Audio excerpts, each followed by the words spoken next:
My name is Nick Brand. I'm the Director of Corporate Programs at the Chicago Council on Global Affairs, and thank you all for joining us this evening.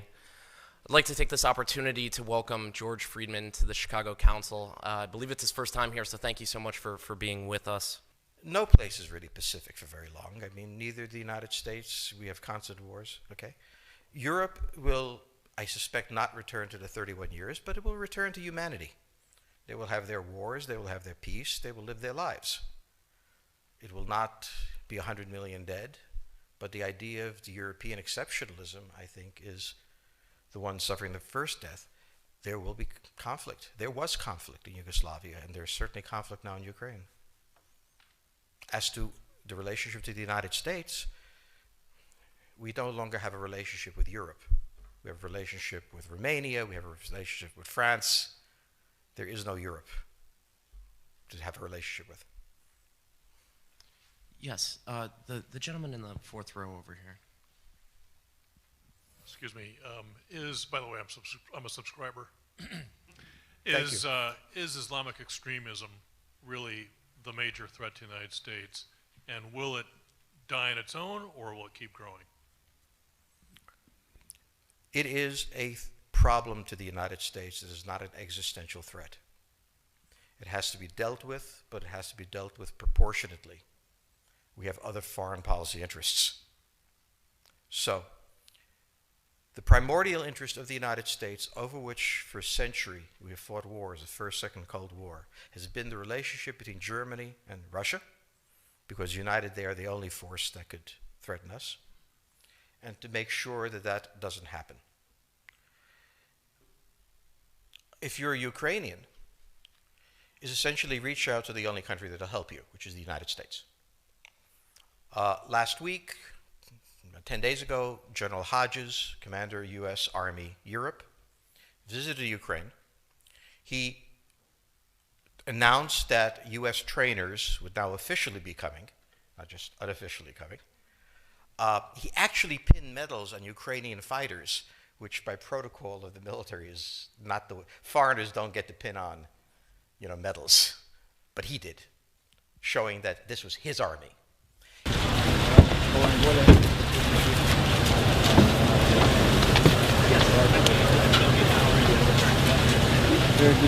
Дуже радий вас зустріти. Бригадний генерал Куц, він головний лікар всіх сухопутних військ США в Європі. Заступник начальника центру з клінічної роботи, з лікувальної роботи. Deputy Commandant of... Вам за те, що ви дозволили нам відвідати вас. Вибачте ще раз, що ми перебили вам ваш час. This is the symbol for U.S. Army Europe. Це є знак сухопутних військ США в Європі. And on the back it says presented for excellence. І на звороті там сказано, що вручено особисто головнокомандуючим сухопутних військ США в Європі за високі досягнення, за чудову підготовку. Okay. I'm proud of your service for your country. Я горжуся вами, горжуся вашою службою на благо свого народу і своєї держави.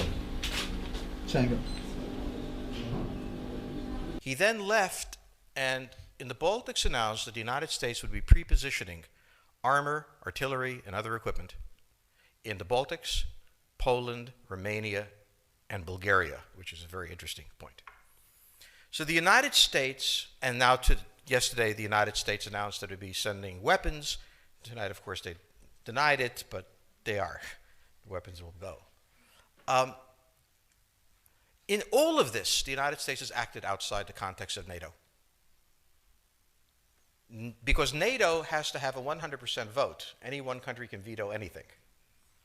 And the Turks will veto it just for giggles. The point is that the United States is prepared to create a cordon sanitaire around Russia. Russia knows it. Russia believes that the United States intends to break the Russian Federation. I think that, as Peter Lorre put it, we don't want to kill you, we just want to hurt you a little bit. Either way, we are back in the old game. And if you go ask a Pole or a Hungarian or a Romanian, they live in a totally different universe from a German. And they live in a totally different universe from a Spaniard. So there is no commonality in Europe. But if I were a Ukrainian, I would do exactly what they're doing. Try to draw the Americans in. The United States has a fundamental interest. It controls all the oceans of the world. No power has ever done that. Because of that, we get to invade people and they don't get to invade us. It's a very nice thing. Maintaining control of the sea and control of space is the foundation of our power. The best way to defeat an enemy fleet is to not let it be built. The way the British managed to make certain that no European power could build a fleet was to make sure the Europeans were at each other's throats. The policy that I would recommend is the one that Ronald Reagan adopted toward Iran and Iraq. He funded both sides so they would fight each other and not fight us. This was cynical. It was certainly not moral. It worked. And this is the point. The United States cannot occupy Eurasia. The moment the first boot sets the ground, the demographic differential is we are totally outnumbered. We can defeat an army. We cannot occupy Iraq. The idea that 130,000 men would occupy a country of 25 million, well, the ratio in New York of cops to citizens was greater than we had deployed in Iraq. So we don't have the ability to go across, but we do have the ability to first support various contending powers so they concentrate in themselves with political support, some economic support, military support, advisors, and in extremis do what we did in Japan, in Vietnam, in Iraq, and in Afghanistan, spoiling attacks. The spoiling attack is not intended to defeat the enemy. It's intended to throw him off balance. What we did in each of these wars, in Afghanistan, for example, is we threw Al-Qaeda off balance. The problem we have, since we're young and stupid, is that having thrown them off balance, instead of saying, okay, job well done, let's go home, we said, well, that was easy. Why don't we build a democracy here? This was the moment of dementia that came in. The answer, therefore, is the United States cannot constantly be intervening throughout Eurasia. It must be selectively intervening and very rarely. That is the extreme moment. We cannot, as the first step, send American troops. And when we send American troops, we have to clearly understand what the mission is, limit it to that, and not develop all sorts of psychotic fantasies. So hopefully we've learned that this time. It takes a while for kids to learn lessons. But I think you're absolutely right. We cannot, as an empire, do that. Britain didn't occupy India. It took various Indian states and turned them against each other and provided some British officers for an Indian army. The Romans did not send vast armies out there. It placed kings like, various kings it created under the emperor, and those kings were responsible for maintaining the peace. Pontius Pilate was an example. So empires that are directly governed by the empire, like the Nazi Empire, fail. No one has that much power.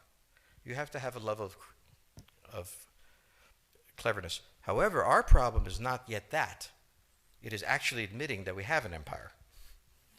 So we haven't even gotten to that point where we don't think we can kind of go home and it'll be over and done.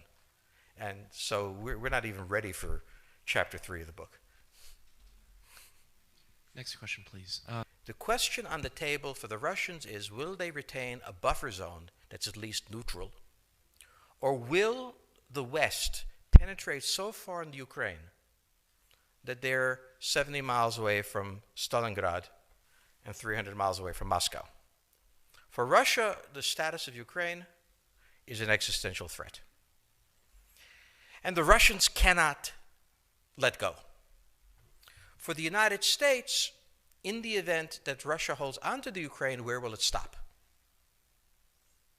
Therefore, it's not an accident that General Hodges, who's been appointed to be blamed for all of this, is talking about pre-positioning troops in Romania, Bulgaria, Poland, and the Baltics. This is the intermarium, from the Black Sea to the Baltic, that Pilsudski dreamt of. This is the solution for the United States.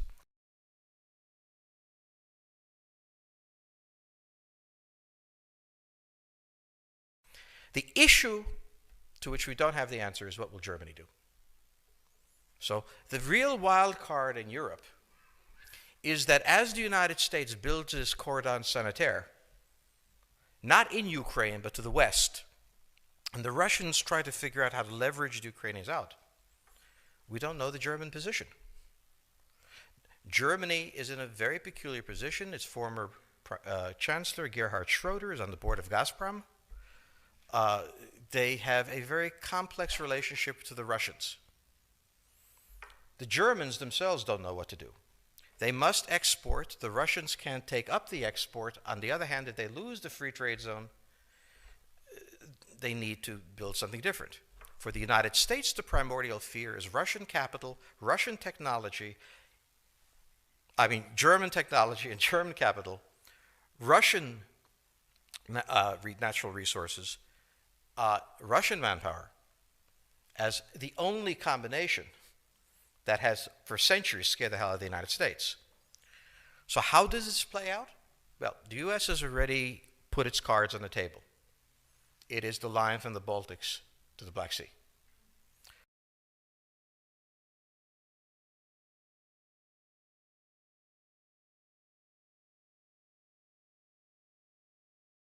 For the Russians, their cards have always been on the table. They must have at least a neutral Ukraine, not a pro-Western Ukraine. Belarus is another question. Now, whoever can tell me what the Germans are going to do is going to tell me about the next 20 years of history. But unfortunately, the Germans haven't made up their mind. And this is the problem of Germany always. Enormously economically powerful, geopolitically very fragile, and never quite knowing how to reconcile the two. Ever since 1871, this has been the German question, the question of Europe. Think about the German question, because now it's coming up again. That's the next question that we have to address. And we don't know how to address it. We don't know what they're going to do. And unfortunately, that's all we have time for this evening.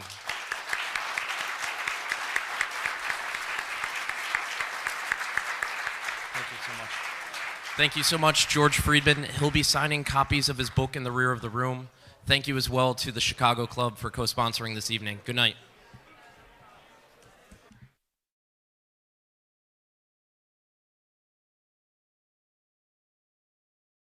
And I also understand that one of the complications is the Europeans, who are very dependent on the Russians for energy supply and business relationships. But they also need to recognize that if Putin is not stopped now, we could find ourselves in a real conflict with Russia down the road. Well, actually, let me jump in right there. Germany, arguably the strongest power in Europe, at least economically. Right. There's been criticism that Angela Merkel and others haven't been aggressive enough. What do you think of that? Do you think Germany's been as aggressive as they should be? I'm quite an admirer of Chancellor Merkel, and I heard her statement when she was with President Obama in Washington. I thought it was a very good statement. But now we need to have tougher sanctions, and I'm afraid at some point this is going to probably have to involve oil and gas. The Russian economy is vulnerable. 80% of Russian exports are in oil, gas, and minerals. People say, well, the Europeans will run out of energy. Well, the Russians will run out of cash before the Europeans run out of energy. And I understand that it's uncomfortable to have an effect on business ties in this way. But this is one of the few instruments that we have. Over the long run, you simply want to change the structure of energy dependence. You want to depend more on the North American energy platform, the tremendous bounty of oil and gas that we're finding in North America. You want to have pipelines that don't go through Ukraine and Russia. For years, we've tried to get the Europeans to be interested in different pipeline routes. It's time to do that. And so some of this is simply acting, and acting as quickly as possible.